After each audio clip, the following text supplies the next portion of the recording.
देते हैं कमान। जाटव जी बताइए, एक और कानून बन गया है, कानून पर कानून बनते जा रहे हैं, लेकिन इसका लाभ युवाओं और छात्रों को कब मिलेगा?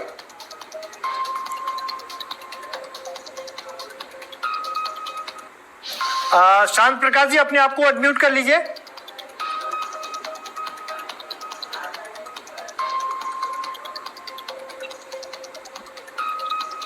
प्रदीप जी, कानून नया नहीं बन रहा, कानून पुराना है, 2024 में ही हमने ही बनाया। जी। और हमारे अलावा किसी भी सरकार ने नहीं बनाया। जितने भी नुमाइंदे बैठे हुए हैं सरकारों के, किसी ने कानून नहीं बनाया। और जो हमने 2024 में कानून बनाया, इसे और सख्त कर रहे हैं ताकि जो है कहीं भी किसी भी प्रकार की बेईमानी की गुंजाइश न रहे।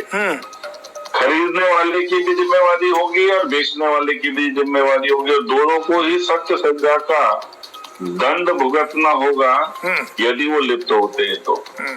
इस प्रकार के पूरे मापदंड के साथ में ये बिल जो है उसको संशोधित किया जा रहा है, और कहीं भी 0% टॉलरेंस के साथ में कहीं कोई कमी न रह जाए।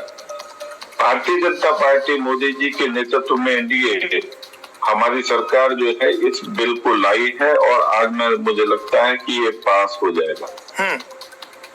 1991 में उत्तर प्रदेश सरकार, जब हम सरकार में थे तो माननीय राजनाथ सिंह जी शिक्षा मंत्री थे, वो लाए, और वो बिल नकल विरोधी विधेयक बिल जो था वो समाजवादी पार्टी के हमारे यहाँ साथी बैठे हुए हैं, वह बताएं अपनी बारी में, इन्होंने उस बिल को खत्म कर दिया, मतलब जो है खारिज कर दिया 1994 में।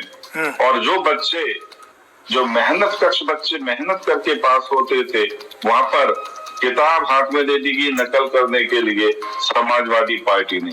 आज यही लोग नकल के विधेयक पर, जो अभी 3 दिन पहले जिस तरीके से दिल्ली में एजिटेशन हुआ छात्रों का, उसके बाद में कई चीजें तय हुई, और उसमें ये भी तय हुआ कि इससे जो बिल जो 2024 का था उसको और मजबूत किया जाएगा ताकि कहीं भी गुंजाइश ना रहे। आज वही लोग जो विपक्ष है, वो कल परसों दोनों दिन उन्होंने इसका विरोध किया। आखिर क्या कारण है? ये नकल विरोधी विधेयक जो है उसको मजबूत नहीं होने देना चाहते। उसके पीछे कारण साफ है। जो माफिया है, परीक्षा माफिया, सॉल्वर गैंग, वो कहीं ना कहीं इन्हीं के द्वारा पुष्ट किए गए हैं। क्योंकि समाजवादी पार्टी ने जो विधेयक जो इसका कानून बना था उसको खत्म करके किसको मजबूत किया? जाहिर सी बात है उसी गैंग को जो नकल कराने वाले माफिया थे, और उनको पुष्ट करने का काम ये विपक्ष जो है पूरी शिद्दत के साथ कर रहा है, और उन्हीं को सबसे ज्यादा परेशानी भी हो रही है। राजनीति भी करनी है और उनका संरक्षण भी करना है। ठीक है, जो नकल माफिया देश में काबिज है। ठीक है, मतलब आपकी सरकार है और नकल माफियाओं को बढ़ावा दे भूल गए, तो वहां भी है पूरे उसमें भांग पड़ी हुई है, कुएं में भांग पड़ी हुई है। युवा कहाँ जाए? और जब वो आंदोलन करता है तो आप उसको बताते हैं कि ये जेनजी नहीं है, ये नाली का कीड़ा है। आपके सांसद ये बोलते हैं। बताइए भाई जाटव जी। देखिए विश्वकर्मा जी, क्या है माफिया, ये तो काबिज है हमारे शिक्षा तंत्र के ऊपर, और ये सर्वविदित है। वो माफिया जो कोचिंग माफिया जो बहुत कम फीस लेकर के बच्चों को पढ़ाता है, मगर बहुत मोटे दाम में वो उसको रोकने की जिम्मेदारी किसकी है? सुन ले मेरी बात जाटव जी, उसको नहीं, आपको पूरा मौका दिया मैंने बोलने का। आप समय है सवाल जवाब का। ये जो कोचिंग माफिया पनपे हैं, उनको रोकने की जिम्मेदारी किसकी है? जी कोचिंग सिस्टम ही लागू है। जी आ रहा हूँ हाँ जी, मैं वही बात कर रहा जी हूँ कि एक कोचिंग सेंटर के पास में अपने हेलीकॉप्टर है पर्सनल। इतना बड़ा माफिया काम था। आप ऐसे कह के बच नहीं सकते जाटव जी। कोचिंग माफिया के पास में हेलीकॉप्टर है तो क्यों है? आपने उसको जब्त क्यों नहीं किया? मेरी बात सुनो। नहीं, मैं सुन रहा हूँ, बात सुनो, आप सवाल भी सुनो। कहा तुम बीच में टोका टाकी ज्यादा नहीं, क्यों नहीं करेंगे? सवाल तो सुनना ही पड़ेगा, सवाल सुनना पड़ेगा, सवाल सुनने की क्षमता रखिए। जी मैं आ रहा हूँ सुनील जी, आपके पास आ रहा हूँ। बात को पूरा होने दो। जी बताइए। बात को पूरा होने दो। जी और जो आज बिल आ रहा है इसमें प्रावधान किया गया है जो प्रदेशों में जहाँ पर भी कोई इस प्रकार के पेपर लीक होंगे वहां पर केंद्र सरकार जो है हस्तक्षेप करेगी और सीबीआई की जांच वहां पर की जाएंगी। अभी क्या प्रदेशों में तो एकदम डोकला नहीं। अब उससे क्या है कि जहां पर संरक्षण मिल जाता है वो भी कंट्रोल में आएगा और कहीं पर भी कमियां हैं उसको और मजबूत करना। अच्छा सुनिए जाटव साहब, आप सवाल सुन लीजिए, हो गई बात आपकी ना, आप जरा सवाल सुन लीजिए, सवाल। अभी जो एजुकेशन की पॉलिसी है ना, एजुकेशन का जो मामला है वो कॉन्करेंट लिस्ट में आता है, आपको पता ही होगा। 3 लिस्ट है, स्टेट गवर्नमेंट की लिस्ट है, सेंट्रल गवर्नमेंट की लिस्ट है, कॉन्करेंट की लिस्ट है। एजुकेशन का जो सब्जेक्ट है वो कॉन्करेंट लिस्ट में आता है। ये कोई पहली मर्तबा नहीं है कि जब स्टेट फेल हो जाता है तो सेंटर उसमें नियम बनाता है, वो तो पहले भी कर सकता था, उसमें नई बात क्या है। अब उसको कानून बना करके अब उसको शुरू किया जाएगा पेपर, ताकि जो है कहीं पर भी जो गड़बड़ियां हैं उस पर सीबीआई जांच हो। अरे पेपर लीक हो रहा सेंटर में, दोष दे रहे हैं आप लोग उसमें स्टेट को। अरे सुनो भैया सुनो जी बताइए। ज्यादा क्योंकि ऐसे जो है ना आप ही का समय खराब हो रहा है, मुझे कोई फर्क नहीं पड़ता। नहीं समय क्यों खराब हो रहा है, ये टाइम सवाल जवाब का है जी। हाँ तो टोकने का कम, सवाल का जवाब। अरे आप लंबा बोलेंगे, समय इतना ही हमारे पास ना सर, समय की सीमा है हमारे पास। ठीक है बोल, टोकते रहो जी, टोकते रहो, ऐसे टोकते रहो। मैं कह रहा हूँ कि जो पीछे जो कमियां थी जो नियम में उसमें और सुधार किया जा रहा है ताकि वो कमियां जो है जिसके कारण से अपराधी बच पा रहा था बचे, इसलिए इसको और चलिए करके लाया जा रहा है जी। ठीक है, हम ये नहीं कह रहे कि पहले वाला 100% परफेक्ट था, मगर पहले हमने शुरुआत करी, अब उसे और ज्यादा सख्त किया जा रहा है। कितना समय और लगेगा ये देखेंगे, आपके पास आएंगे दोबारा। शाम तक हो जाएगा ना, नहीं मैं इस कानून की बात नहीं कर रहा हूँ, इस कानून के बाद में क्या सारी चीजें ठीक हो जाएंगी ये आप दावा कर सकते हैं? काम होगा।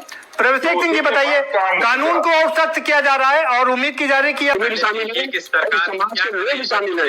ये कागज है, इस कागज को देखने पर सारे पक्ष और विपक्ष को एक साथ आना चाहिए बच्चों और भविष्य के लिए।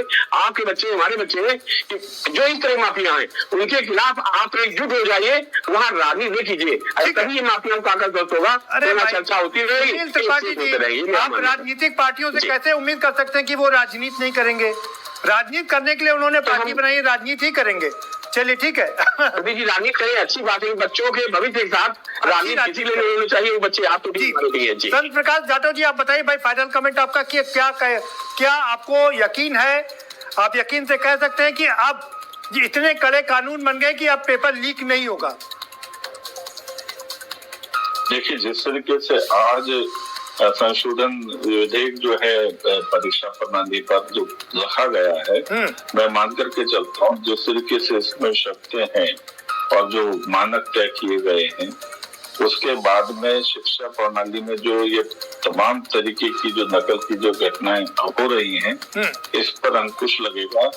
और मैं समझता हूँ कि सभ्य समाज को भी ध्यान करना चाहिए कि कहीं इस प्रकार की घटनाएं हों तो उस पर आवाज उठाने की भी आवश्यकता की।